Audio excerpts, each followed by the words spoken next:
Solo quería las sobras de un plato para alimentar a su hijo. Parece la petición de una madre al límite de la desesperación, ¿verdad?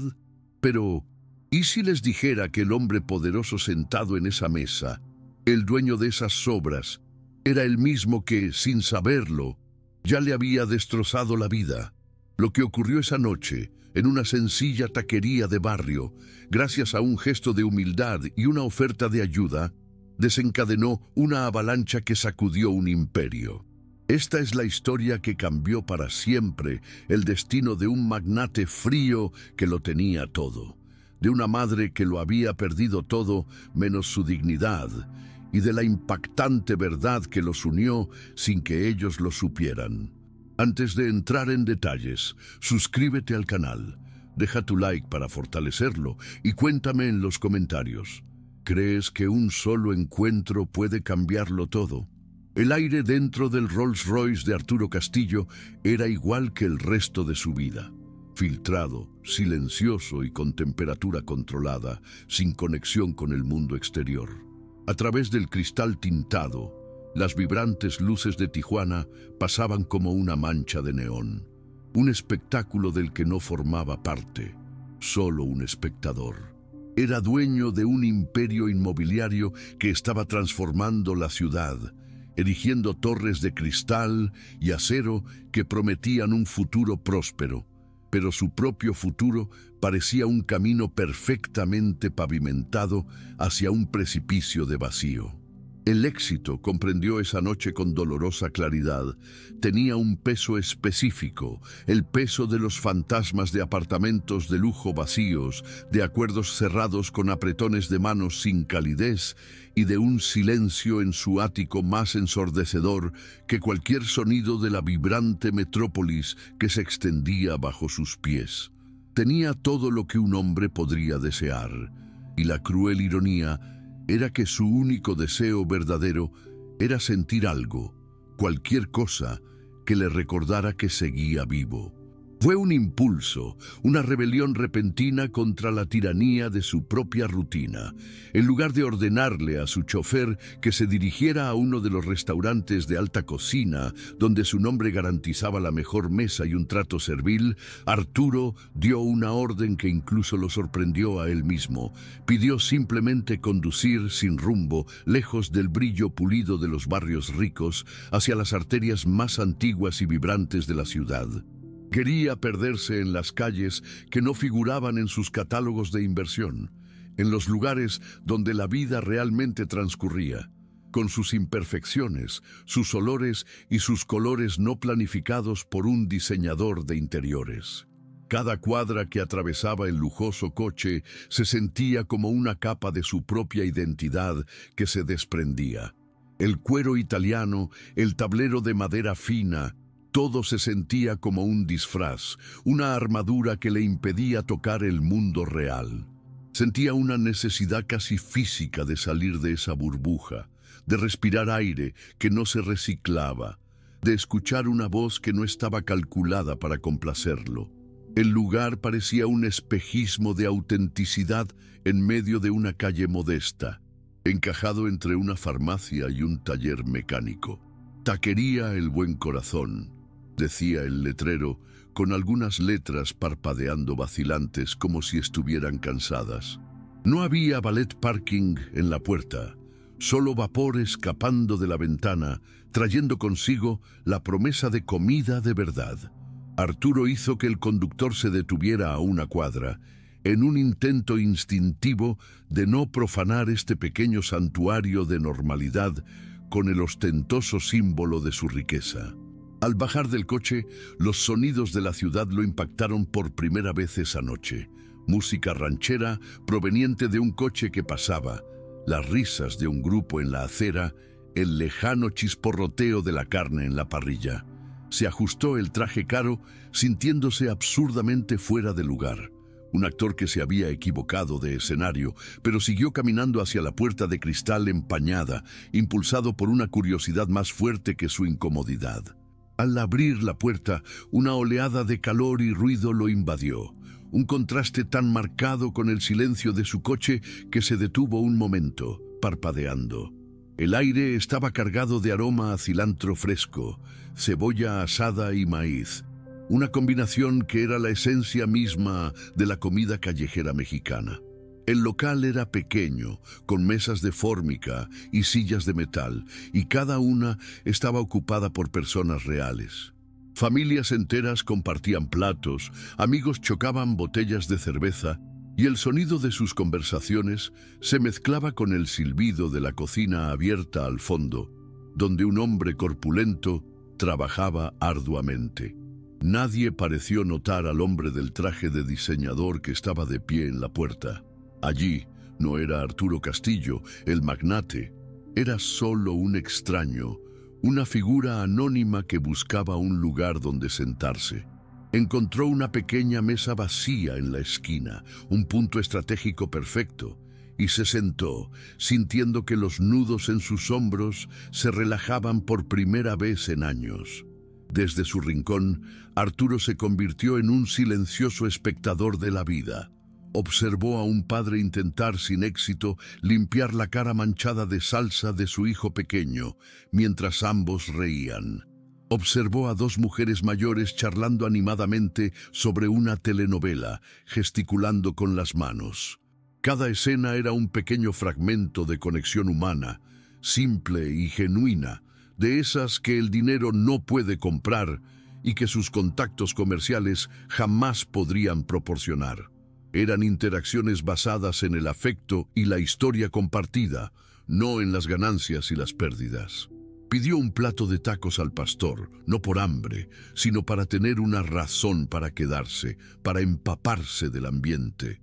Cuando llegó la comida, en un sencillo plato de plástico con limas y 3 tipos de salsa, el aroma era tan reconfortante y real que sintió una punzada de emoción. Era más real que cualquier comida sofisticada que hubiera probado en la última década. Fue entonces cuando los vio, o mejor dicho, los sintió. Su presencia era silenciosa, casi invisible en el rincón más alejado del restaurante. Una mujer y un niño pequeño. Un aura de agotamiento contenido la rodeaba, la forma en que sus hombros se hundían ligeramente, incluso mientras intentaba mantener una postura erguida. Llevaba el pelo oscuro recogido en un sencillo moño, y su rostro, aunque cansado, tenía una belleza digna y rastros de una fuerza que parecía haber sido puesta a prueba innumerables veces.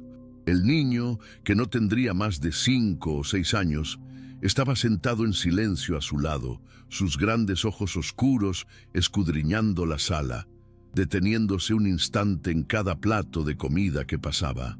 No hablaron.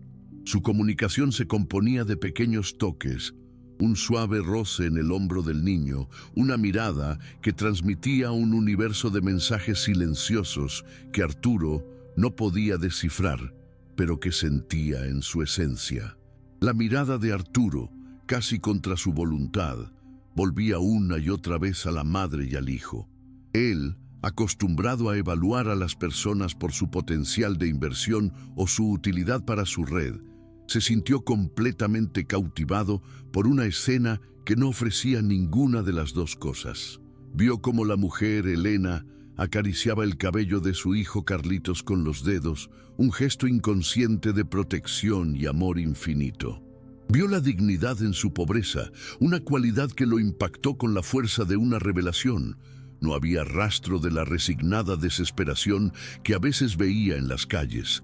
Había una lucha silenciosa, una resistencia tenaz, grabada en la línea de su mandíbula. Ella estaba allí, en ese lugar cálido y lleno de comida, no por ella misma, sino por el niño. Cada fibra de su ser parecía centrada en él, protegiéndolo del frío del mundo con la calidez de su propia presencia. Un extraño conflicto comenzó a formarse en el interior de Arturo. Era un solucionador de problemas.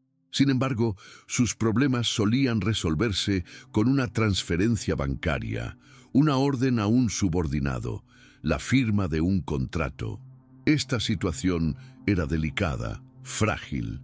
Sentía un deseo abrumador de ayudar, pero la idea de simplemente plantarse y ofrecer dinero le parecía una profanación, un acto de arrogancia que empañaría la dignidad que tanto admiraba en ella. Sería fácil, sería lo de siempre, pero sabía instintivamente que estaría mal. Así que quedó paralizado, atrapado entre su antigua naturaleza de resolverlo todo con poder y una nueva sensibilidad que lo alertaba sobre la complejidad de la condición humana. Siguió comiendo sus tacos, pero la comida ahora le parecía ceniza en la boca. El verdadero hambre, se dio cuenta, no estaba en su estómago. Al otro lado de la sala, Elena encontraba el olor a comida una tortura. Cada bocanada de aire con aroma a carne asada y tortillas calientes era un cruel recordatorio de su fracaso. La vergüenza era una brasa ardiente en su pecho, una sensación física que le dificultaba respirar. Se había prometido a sí misma que nunca llegaría a este punto, pero las últimas semanas habían sido una sucesión de puertas que se cerraban, una espiral descendente que la había dejado sin opciones. Carlitos no se quejaba. Era un chico resiliente, pero ella podía ver el hambre en sus ojos, la forma en que tragaba con fuerza cuando el camarero pasaba con un plato humeante. Miró al hombre de la esquina, el hombre del traje caro que comía solo. Parecía pertenecer a otro planeta, un universo donde la comida era algo que se daba por sentado, algo que se comía distraídamente, tal vez incluso se dejaba en el plato. Y era esta comida, las sobras de un extraño, lo que representaba su única y humillante esperanza. La decisión se consolidó en Elena no como un pensamiento racional, sino como un instinto maternal primitivo que anuló todas las demás emociones. Orgullo, vergüenza, miedo al juicio, todo se desintegró ante la silenciosa necesidad de su hijo. El bienestar de Carlitos era su guía, lo único que importaba. Respiró hondo. El aire parecía no llegar a sus pulmones y sintió una fría calma invadirla, la calma que precede a un acto desesperado. Se levantó, con un movimiento rígido y deliberado, y tomó la pequeña y cálida mano de su hijo. Su pequeña mano en la suya era su ancla, su razón. Empezó a caminar, cruzando lo que parecía un océano de mesas y miradas curiosas. Cada paso era pesado, una cuenta regresiva para el momento en que tendría que abrir la boca y dejar salir las palabras más humillantes de su vida. El mundo a su alrededor pareció encogerse, concentrándose solo en su trayectoria hacia la mesa del desconocido.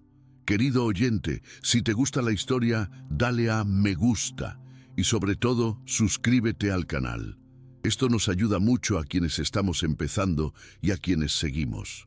Arturo la vio levantarse y comenzar a cruzar. Desde su rincón, el mundo parecía ralentizarse.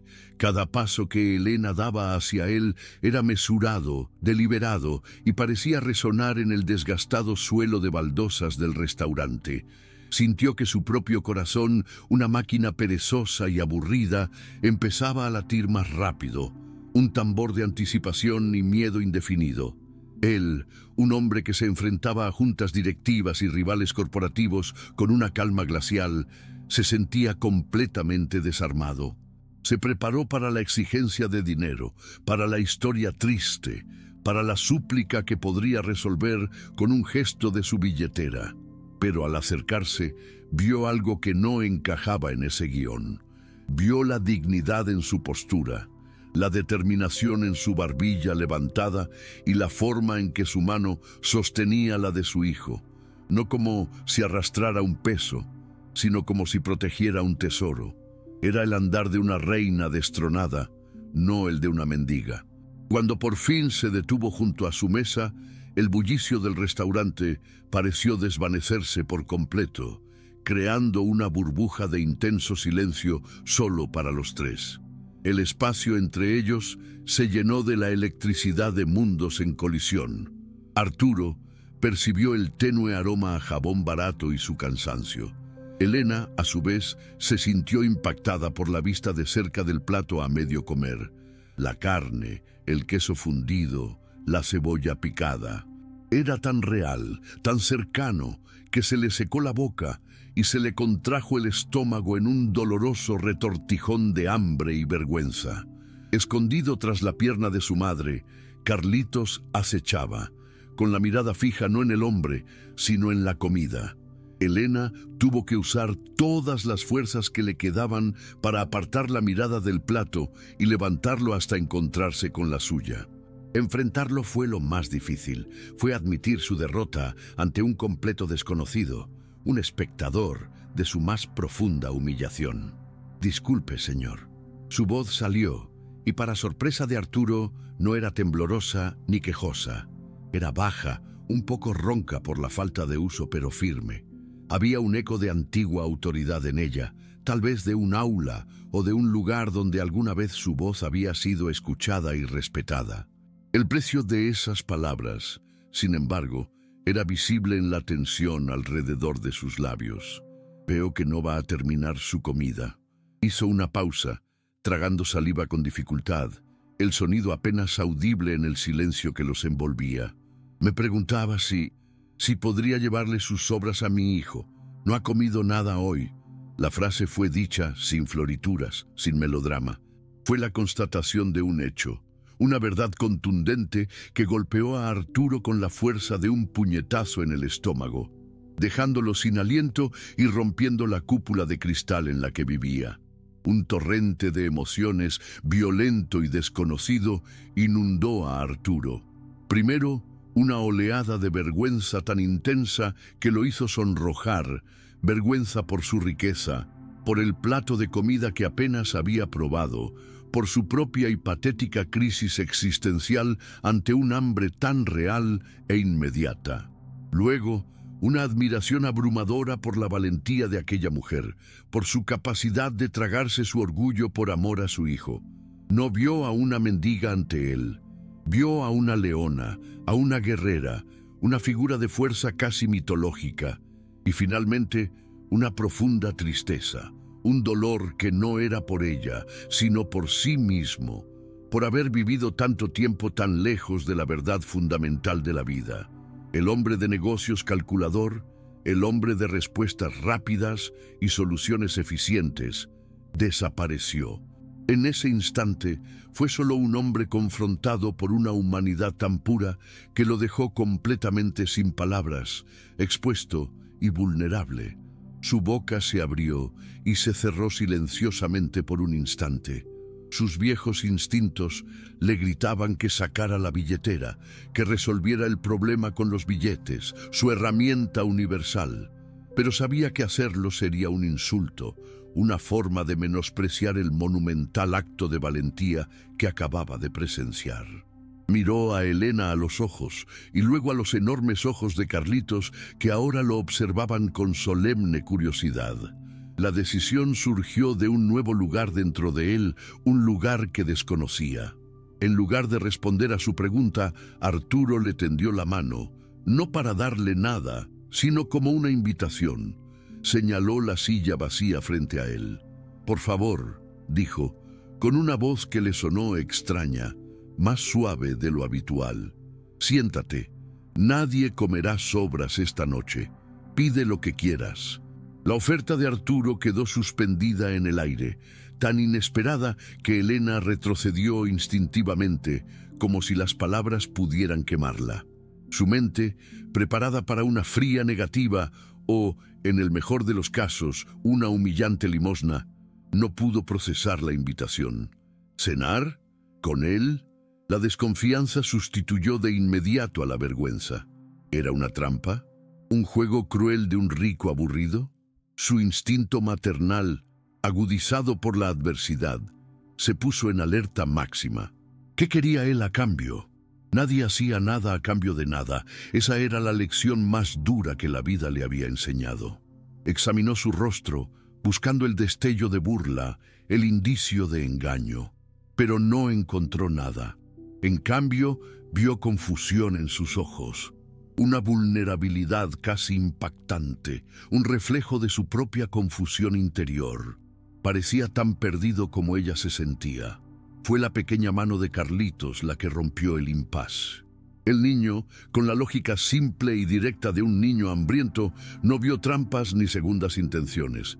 Vio una silla vacía y escuchó la promesa de comida. Tiró de la falda de su madre un tirón pequeño e insistente y señaló la mesa. «Mamá», susurró, la única palabra rompiendo el hechizo. Ese susurro fue el permiso que Elena necesitaba. Era la voz de la necesidad de su hijo, más fuerte que la alarma de su propia desconfianza. Por él, ella correría el riesgo. Con un asentimiento lento y vacilante, casi imperceptible, aceptó. Sacó la silla de metal, el sonido de raspado en el suelo pareció anormalmente fuerte y ayudó a Carlitos a sentarse antes de tomar el lugar frente a él. El acto de sentarse juntos en la misma mesa fue una frontera cruzada, un frágil acuerdo sellado sin palabras, un puente improbable construido sobre el abismo que los separaba. El ambiente que se había instalado era denso, con una incomodidad casi palpable. Eran tres náufragos de mundos diferentes, compartiendo una pequeña isla en medio de un ruidoso restaurante.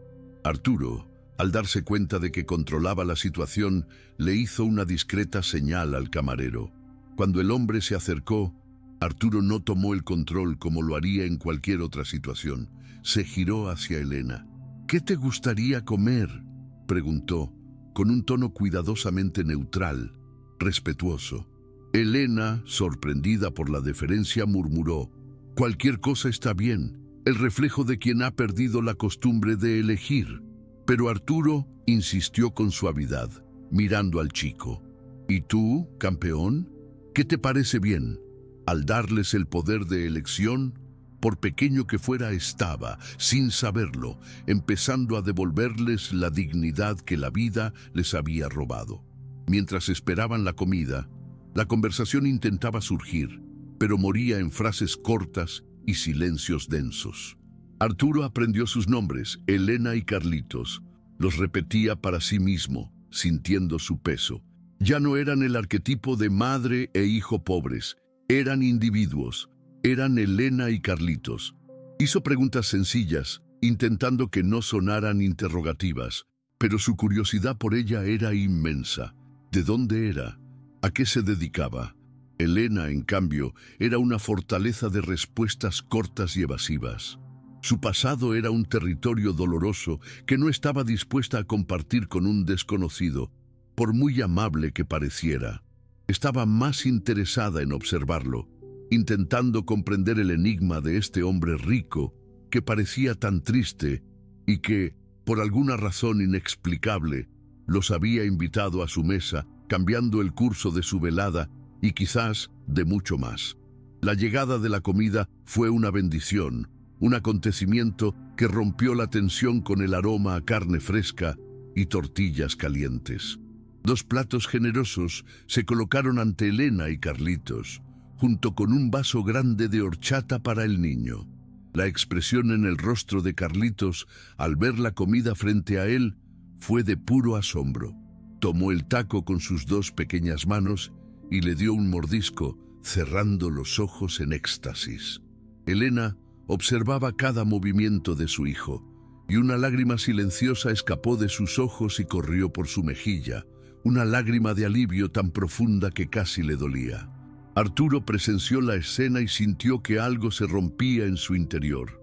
El grueso muro de cinismo e indiferencia que había construido a lo largo de los años comenzó a derrumbarse.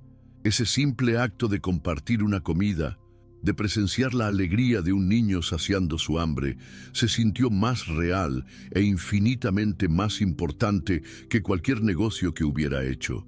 En ese momento, sintió el primer atisbo de un propósito que no tenía nada que ver con el dinero. Mientras Elena y Carlitos comían, algo cambió en el ambiente de la mesa. La urgencia desesperada del hambre se había calmado y en su lugar un silencio menos tenso y más contemplativo se apoderó de Arturo. Apenas probó su propia comida. En cambio, observó cómo Elena cortaba la comida de su hijo en bocados, un acto de cuidado tan instintivo y elegante que parecía un baile. Pensó en todas las cenas de negocios, las comidas suntuosas que había disfrutado solo en su ático, platos caros degustados sin placer, a menudo dejados a medias. Nada, absolutamente nada en su vida de opulencia fabricada, podía compararse con la riqueza de esta escena. Una madre asegurándose de que su hijo estuviera bien alimentado, un niño redescubriendo la simple alegría de una comida caliente. Este momento en esa taquería ruidosa y modesta fue, se dio cuenta, la experiencia gastronómica más profunda y significativa de toda su existencia. Intentando reconstruir el frágil puente que se había formado entre ellos, Arturo recurrió a territorio seguro. Carlitos. «Es un niño muy bien portado», comentó Arturo, con voz suave pero sincera. La observación era simple, pero su efecto en Elena fue inmediato. Por primera vez esa noche, una luz diferente brilló en sus ojos, un destello de orgullo maternal que eclipsó momentáneamente la sombra del agotamiento. «Es un buen niño», asintió, y el atisbo de una sonrisa, pequeña e increíblemente hermosa, tocó sus labios. «Le encanta dibujar, pasa horas dibujando superhéroes, mundos enteros en trozos de papel». Mientras hablaba de su hijo, emergió una parte de la verdadera Elena, la mujer detrás de la lucha, la madre llena de amor y admiración por su pequeña creación.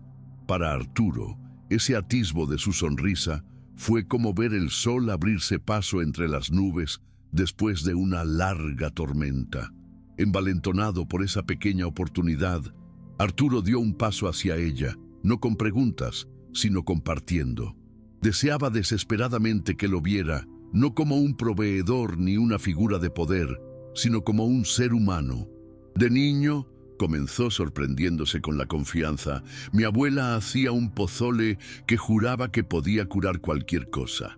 El olor de su comida era el mejor del mundo». El recuerdo, enterrado bajo décadas de ambición y pragmatismo, volvió a ella con una claridad asombrosa. No intentaba manipular, simplemente conectaba. Elena escuchó, y su mirada, antes tan cautelosa, se suavizó. La imagen de un Arturo vulnerable y abuelito de niño colisionó con la imagen del magnate impenetrable. Empezó a ver la posibilidad de que hubiera un hombre real detrás de ese traje caro. Una conexión delicada, casi imperceptible, se había tejido en el aire entre ellos. Arturo se sentía ahora comprometido, no solo con aliviar su sufrimiento inmediato, sino con comprender su historia. La miró, su porte, la claridad de su discurso, incluso cuando era breve. Había en ella una dignidad erudita, una resiliencia que provenía no solo de la calle, sino de un lugar de conocimiento. «Disculpe la pregunta, y por favor no se sienta obligado a responder», comenzó, eligiendo sus palabras con un cuidado que nunca usaba en sus negocios. «Pero tiene la postura y la voz de una educadora. ¿Era usted maestra?». La pregunta no se refería a su condición actual, sino a su identidad, un reconocimiento de la persona que intuía que era o había sido. La palabra maestro golpeó a Elena como una ola de hielo. Fue como si hubiera nombrado a un fantasma que la perseguía a diario. Su breve sonrisa desapareció al instante y la luz de sus ojos se extinguió, reemplazada por un profundo y visible dolor que pareció envejecerla en segundos. Toda su postura cambió.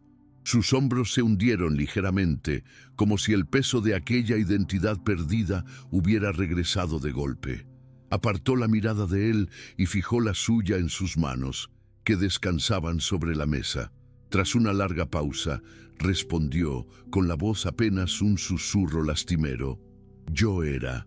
Las dos palabras eran una sentencia, un epitafio para la vida que le habían arrebatado, y el tiempo pasado creó un abismo entre ellos, un abismo que Arturo sentía la imperiosa necesidad de cruzar. Arturo sintió que el aire se volvía pesado. Había tocado algo profundo, una herida abierta. El arrepentimiento por haberle causado dolor se enfrentaba a una curiosidad que ahora era más que eso. Era preocupación genuina. Necesitaba saber. «Elena», dijo usando su nombre por primera vez con una intimidad vacilante. «¿Qué pasó?»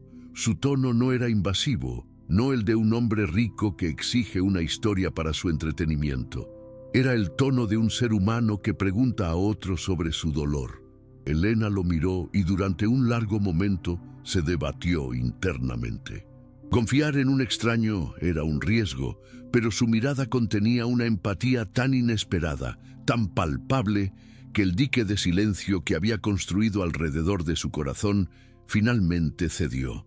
Las palabras, reprimidas durante tanto tiempo, comenzaron a fluir.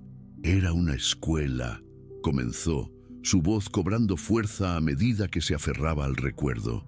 La escuela primaria Flores Magón. No era un edificio elegante, algunas paredes necesitaban pintura, pero estaba viva. Era el corazón de nuestro barrio. Enseñé primer grado, ver los ojos de un niño iluminarse cuando finalmente lee su primera palabra. No hay nada en el mundo como eso. Mientras hablaba, Arturo pudo ver la pasión transformando su rostro cansado. Vio a la maestra, a la mujer en su elemento. Era más que un trabajo, era mi vocación, mi comunidad. Los padres confiaban en nosotros. Los niños se sentían seguros allí. Era un pequeño remanso de esperanza en un lugar donde la esperanza escasea. Era mi vida. He construido toda mi vida entre esas paredes. Y entonces un día se acabó, continuó, con la amargura impregnando la nostalgia en su voz. Llegó un aviso, frío, impersonal. El terreno se había vendido, la escuela iba a ser demolida. Describió la incredulidad, la ira, la unión de la comunidad. Habían presentado peticiones, protestado frente al ayuntamiento, aparecido en la televisión local. Lucharon con todas sus fuerzas. Nos dijeron que era progreso, que un nuevo complejo de lujo traería empleo y modernidad a la zona. ¿Qué progreso? Escupió la palabra como si fuera veneno. ¿Qué progreso destruye el único lugar seguro para los niños de todo un barrio? Luchamos durante meses, pero no se puede luchar contra el dinero y el poder. Un día llegaron las excavadoras. Observé cómo derribaban mi aula. Un escalofrío empezó a formarse en el estómago de Arturo. Cada palabra que Elena decía era un clavo en su ataúd. La ubicación, la descripción del proyecto, el cronograma, todo encajaba con una precisión aterradora en uno de sus proyectos más lucrativos del año anterior. Una sensación de malestar le subió a la garganta. Tenía que saberlo, tenía que oírlo de ella. Con la voz apenas audible, temiendo la respuesta que ya sabía, preguntó: «Elena, ¿cómo se llamaba la promotora?» Ella lo miró.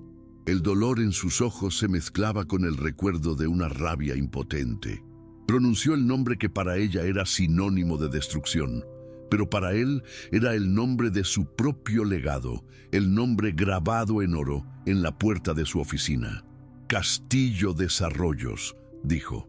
El nombre flotaba sobre la mesa como una nube de gas tóxico, cortando todo aire, todo sonido, toda vida. Para Arturo fue como si una bala lo hubiera alcanzado.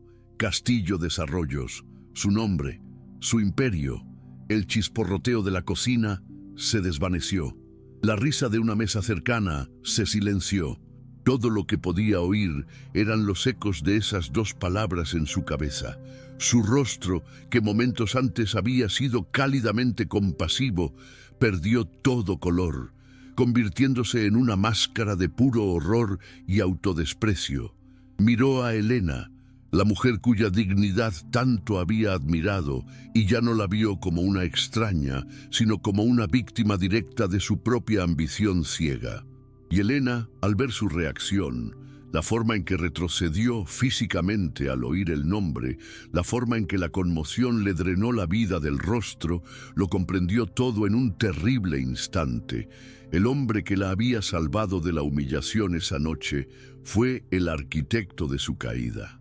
Querido oyente, si te gusta la historia, dale a me gusta y, sobre todo, suscríbete al canal. Esto nos ayuda mucho a quienes empezamos y seguimos. El silencio que cayó sobre la mesa fue más profundo y pesado que cualquier silencio que Arturo hubiera conocido. No era la quietud pacífica de su ático, sino un vacío ensordecedor, lleno de la enormidad de la revelación. La comida en los platos, una vez símbolo de comunión, ahora parecía un sacrilegio. El único sonido era el de Carlitos, quien, en su dichosa inocencia, seguía comiendo su taco, ajeno a la fractura sísmica que acababa de ocurrir en el mundo adulto. El rostro de Elena, que había sido de agotamiento, gratitud y dolor, ahora se transformó en una máscara de gélida comprensión. La incredulidad en sus ojos fue reemplazada lentamente por una furia fría y silenciosa, la rabia de alguien que finalmente comprende la arquitectura completa de su propia desgracia. Para Arturo, el mundo se desmoronaba. Cada palabra de disculpa que le venía a la mente sonaba como un insulto, una gota de veneno en una herida abierta. Con una lentitud deliberada, más violenta que cualquier grito, Elena echó la silla hacia atrás. El sonido de pies metálicos raspando contra las baldosas resonó por el pequeño restaurante, un sonido agudo de separación definitiva. La energía que la impulsaba ya no era la del cansancio, sino la de una profunda traición, una adrenalina amarga que le tensaba la columna. Se puso de pie, y ya no había rastro de súplica en su postura. Había la altivez de un juez a punto de dictar sentencia. Sus ojos se encontraron con los de él, y ya no reflejaban vulnerabilidad, solo el duro brillo del acero. «Tú», dijo, y la palabra salió como un veredicto, cargado con el peso de cada noche de insomnio, cada comida perdida, cada atisbo de esperanza perdida. Fue una acusación, una condena y un fin. «Elena, espera». Las palabras se formaron en la mente de Arturo, pero murieron en su garganta, ahogadas por la vergüenza. ¿Qué podía decir? ¿Que no lo supiera? ¿Que para él la escuela Flores Magón era solo una línea en un plano, un número en una hoja de cálculo de costos y ganancias? Por primera vez vio su trabajo no a través del prisma del éxito financiero, sino a través de los ojos de sus víctimas. Vio a los niños sin escuela, a los maestros sin trabajo, una comunidad destrozada. Vio a la mujer frente a él, cuya vida llena de propósito y dignidad había pulverizado para erigir un monumento a su propia vanidad. Su supuesta visión del progreso era, de hecho, una forma de destrucción ciega, y él era su principal arquitecto. La comprensión no fue un pensamiento, fue una convulsión en su alma. Sin decirle ni una palabra más, Elena tomó la mano de Carlitos. El niño miró del rostro cerrado y severo de su madre al rostro pálido y conmocionado del hombre, incapaz de comprender el repentino cambio de rumbo. «Vamos, hijo mío», dijo con voz firme, sin dejar lugar a réplicas. No miró atrás. Cruzó el restaurante y salió por la puerta, no con el paso vacilante de quien acaba de llegar, sino con los pasos firmes y decididos de quien huye de una profanación. Su partida no fue una retirada, fue un acto de repudio. Arturo la vio desaparecer en la noche tijuanense, y el espacio vacío que dejó en la mesa se convirtió en un agujero negro, un reflejo perfecto del vacío que sentía en su interior, ahora expandido hasta proporciones infinitas y dolorosas. Solo en la mesa Arturo permaneció inmóvil. El ruido del restaurante comenzó a volver a sus sentidos, pero sonaba distante, como si viniera de otro mundo. Los platos de comida frente a él, la cena que había ofrecido como un gesto de bondad espontánea, ahora parecían una burla. Era el equivalente a ofrecer un vaso de agua a un hombre cuyo pozo había sido robado. Sintió el peso aplastante de cada trato que había cerrado, cada terreno que había comprado, cada estructura que había construido. Su éxito se había cimentado sobre los escombros invisibles de vidas como la de Elena. Era un hombre que había sido aclamado por su éxito, pero allí, en esa mesa, bajo las tenues luces de una taquería de barrio, Se vio a sí mismo como lo que realmente era, un indigente moral, un fracaso humano de primer orden. No era solo culpa lo que sentía, era una completa desintegración de su identidad. El nombre del lugar, el Buen Corazón, resonaba en su mente como la más cruel de las ironías. No tenía buen corazón, tenía una máquina de calcular, eficiente y fría. Su encuentro con Elena no había sido un golpe del destino, había sido una confrontación con su propia alma, y la imagen que reflejaba era la de un monstruo. Comprendió con una claridad cegadora que su vida de lujo era un fraude, y su vacío no era una condición, sino una consecuencia directa de sus decisiones. La redención, lo sabía, no podía comprarse con un cheque o una donación caritativa. Tendría que ser una reconstrucción, ladrillo a ladrillo, de un personaje que nunca se había molestado en construir. Sentado allí por lo que pareció una eternidad, Arturo finalmente se movió. Le hizo una señal al mesero, pagó la cuenta y dejó una propina que dejó al hombre con los ojos abiertos. Pero sabía que este era su viejo método, la solución del dinero. Así que hizo algo diferente. Pidió hablar con el dueño de la taquería. Le preguntó sobre el negocio, sobre sus empleados, sobre el vecindario. Escuchó las historias, los nombres, las luchas. Por primera vez en su vida, estaba genuinamente interesado en las vidas anónimas que conformaban la ciudad que creía ser suya. No era una solución, ni siquiera un comienzo, pero era un desvío, un primer paso para alejarse del solipsismo de su antiguo yo, un acto de ver el mundo más allá de sí mismo. Al salir del restaurante y volver a la acera, el aire nocturno de Tijuana parecía tener una textura diferente. Ya no era el telón de fondo de sus ambiciones, sino una tela viva, un tapiz de 1.000.000 de historias como la de Elena. A lo lejos, en la calle, esperaba su Rolls Royce, un mausoleo de lujo que ahora le parecía grotesco. Sabía que no podía volver allí. No podía regresar a su tranquilo penthouse y a la vida que llevaba. El Arturo Castillo que había entrado en esa taquería en busca de algo real, había muerto allí, en el momento en que el nombre de su empresa salió de los labios de Elena. El hombre que se marchaba era un extraño para sí mismo, un fantasma en busca de una nueva forma de ser.